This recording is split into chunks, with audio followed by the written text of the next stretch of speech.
மக்கள் மத்தியில் நிலவின பிளவுகளையெல்லாம் களைந்துவிட்டு சிந்தனை அளவிலும் சொல்லளவிலும் செயல்பாட்டளவிலும் வாழ்க்கையிலும் என்றுமே ஒருமனப்பட்டவர்களாக வாழ அழைப்பு விடுக்கப்படுகிறது. பிரியமானவர்களே, பவுலடியார் எபேசு நகர மக்களுக்கு எழுதிய கடிதத்திலே இவ்வாறு சொல்லுகிறார். 4வது அதிகாரம் 1 முதல் 3 முடியுள்ள இறை வார்த்தையிலே, ஆண்டவர் பொருட்டு கைதியாக இருக்கும் நான் உங்களை கெஞ்சி கேட்கிறேன், நீங்கள் பெற்றுக்கொண்ட அழைப்புக்கு ஏற்ப வாழுங்கள்.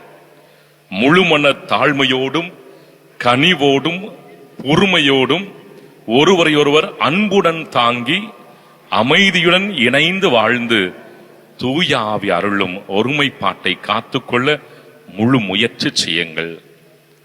அன்புக்குரிய சகோதரர்களே, ஆண்டவர் பொருட்டு கைதியாக இருக்கும் நான் உங்களை கெஞ்சி கேட்கிறேன் என்று பவுலடியார் எபேசு நகர மக்களுக்கு எழுதிய கடிதத்தில் கேட்கிறார்.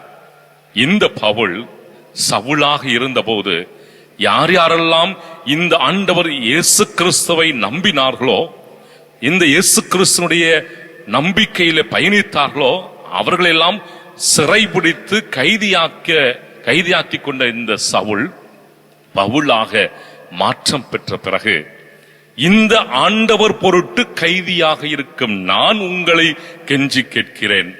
வாழ்க்கையில மாற்றம்.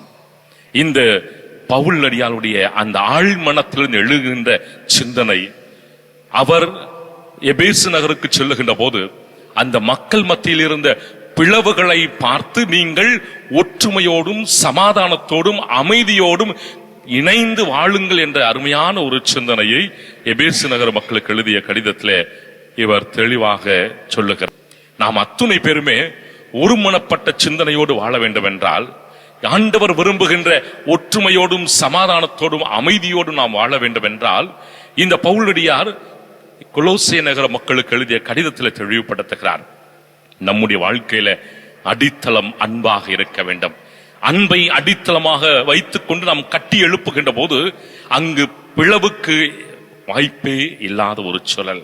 அப்படி என்றால் உண்மையான அன்பு அடித்தளமாக, நம்முடைய வாழ்க்கையினுடைய அடிநாதமாக, ஆதார சுருதியாக இருக்கின்ற பொழுது நம்முடைய வாழ்விலே அமைதி இருக்கும், ஒற்றுமை இருக்கும், சமாதானம் இருக்கும்.